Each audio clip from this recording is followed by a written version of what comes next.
उस रात अंजू और मनोज बुरी तरह झगड़े।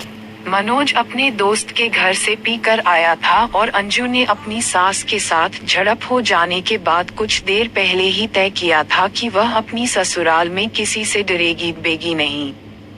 इन दोनों कारणों से उनके बीच झगड़ा बढ़ता ही चला गया। तुम्हें इस घर में रहना है तो काम में माँ का पूरा हाथ बटाओ। तुम मटरगश्ती करती फिरो और माँ रसोई में घुसी रहे। यह मैं बिल्कुल बर्दाश्त नहीं करूंगा। मनोज की गुस्से से कांपती आवाज पूरे घर में गूंज उठी। आज ऑफिस में ज्यादा काम था, इसलिए देर से आई थी। फिर भी मैंने उनके साथ थोड़ा सा काम कराया। अपनी माँ की हर बात सच मानोगे तो हमारी रोज लड़ाई होगी। अंजू भी जोर से चिल्लाई।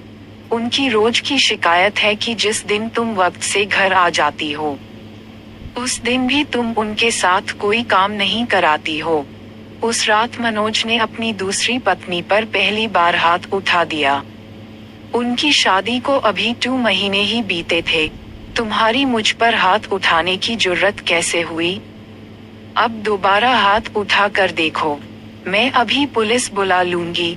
उसकी चिल्ला कर दी गई इस धमकी को सुनकर राजनाथ और आरती अपने बेटे बहू को शांत कराने के लिए उनके कमरे में आए। गुस्से से कांप रही अंजू ने अपनी सास को जलीकटी बातें सुनाने में कोई कसर नहीं छोड़ी। जवाब में आरती कुछ देर ही चुप रही, फिर वह भी ईंट का जवाब पत्थर से देते हुए उससे भिड़ गई। मुझे नहीं रहना है इस नर्क में। मैं कल सुबह ही अपने मायके जा रही हूँ। तुम्हारे माँ बाप का बोझ मुझे नहीं ढोना है। धमकी देने के बाद अंजू ने कमरे का दरवाजा अंदर से बंद कर लिया। ये मुझे कैसे दिन देखने पड़ रहे हैं। पहली बीवी चरित्रहीन थी, सो मुझे छोड़कर अपने प्रेमी के साथ भाग गई। अब ये दूसरी जो पल्ले पड़ी है, बहुत ही बदतमीज है। अपने को कोसता मनोज उस रात सोफे पर ही सोया। अगले दिन रविवार था। आंखों में गुस्सा भरी जब 10 बजे के करीब अंजू अपने कमरे से बाहर आई तो उसने मनोज को ड्राइंग रूम में मुंह लटकाए बैठे पाया। उसके पूछे बिना मनोज ने उसे दुखी लहजे में बताया, मम्मी पापा सुबह की गाड़ी से मामाजी के पास मेरठ चले गए हैं। क्यों? चाय बनाने रसोई में जा रही अंजू ने ठिठक कर पूछा। उनके जाने का कारण समझना क्या मुश्किल है।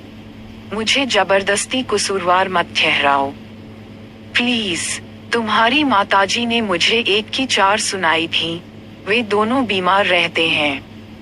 घर से दूर जाकर उनकी कैसी भी दुर्गति हो तुम्हारी बला से।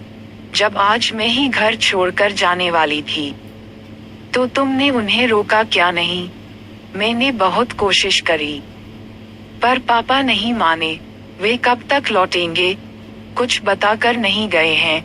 मनोज ने थकेहारे अंदाज में अपना चेहरा हथेलियों से रगड़ा तो अंजू भी कुछ उदास सी हो गया। अगले 2 to 3 दिन उनके बीच झगड़ा नहीं हुआ। फिर एक दिन ऑफिस से अंजू देर से लौटी तो मनोज उससे उलझ पड़ा। दोनों के बीच काफी तू मैं हुई पर फिर जल्द ही सुलह भी हो गई।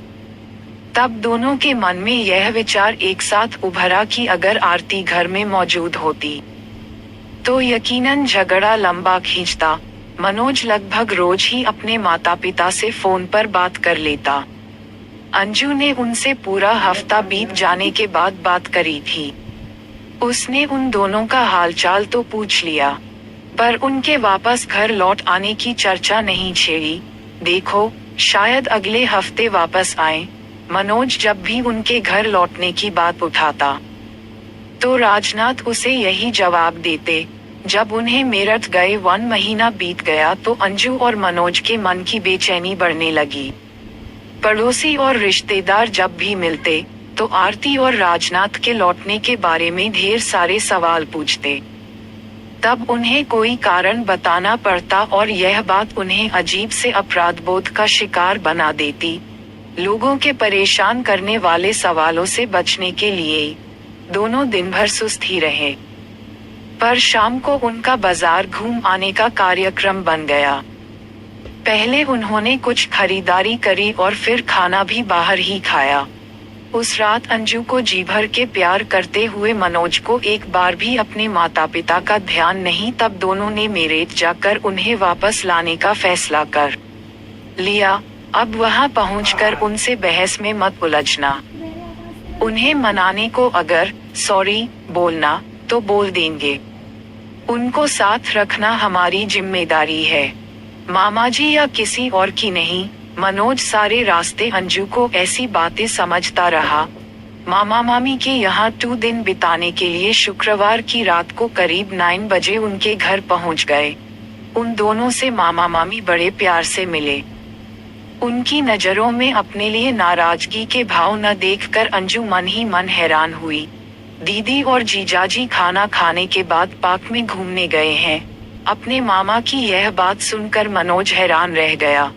पापा मम्मी घूमने गए हैं? उन्होंने यह आदत कब से पाल ली? मनोज की आंखों में अविश्वास के भाव पैदा हुए। वे दोनों अब नियम से सुबह भी घूमने जाते हैं। तुम उनकी फिटनेस में आए बदलाव को देखोगे तो चकित रह जाओगे। मम्मी की कमर का दर्द उन्हें घूमने की इजाजत देता है। नहीं मिला था। जिन दिनों केस चल रहा था, हम शर्मिंदगी के मारे लोगों से नजर नहीं मिला पाते थे। उनके सवालों के जवाब देने से बचने के लिए हमने घर से निकलना बिल्कुल कम कर दिया था। वकीलों और पुलिस वालों ने हमें बहुत सताया था। वैसा खराब वक्त मेरी जिंदगी में फिर से आ सकता है। ऐसी कल्पना भी मेरी रूह कंपा देती है। तभी मैं कह रहा हूँ कि तुम दोनों हमें साथ ले जाने की जिद न करो। अगर तुम दोनों के बीच कभी अलगाव हुआ और मुझे वैसी शर्मिंदगी का बोझ एक बार फिर से ढोना पड़ा, तो मैं जीते जी मर जाऊंगा। पापा, आप अपने आंसू पोंछ लो प्लीज।